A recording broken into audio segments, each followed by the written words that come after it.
Ohio gubernatorial candidate John Kasich. Congressman, you've balanced budgets 0.006%.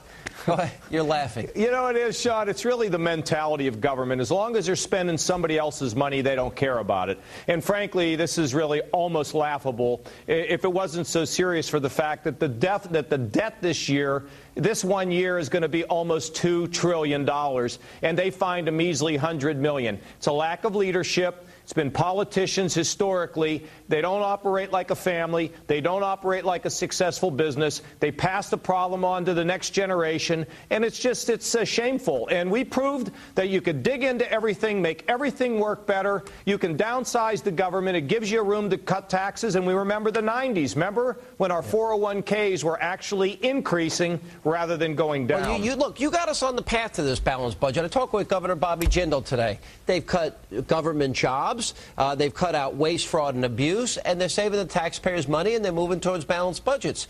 You know, when they talk about $100 million or $1 billion, when you're literally dealing with a $3.6 trillion budget, it's nothing. But yet it's a joke. It's all showbiz. Sean, you know, when we left in 2000, when I left the Congress with the budget-cutting team I put together, we had surpluses projected to be $5 trillion. Imagine that. And now we're looking at a one-year deficit of almost $2 trillion. And, I mean, the trillions into the out years, they really threaten the strength of this American economy. What politicians have to do is forget the special interests, forget the special little rotten deals that they make with one another to take stuff home, put the taxpayers first, and remember their kids when they go to work, and act more like a family. But Congressman, well, soon-to-be governor, excuse me, but isn't this really all about PR? This is Hollywood. Let's create the impression that we're really fiscally conservative. Barack Obama did this his whole campaign. 95% of you won't see your taxes go up. It's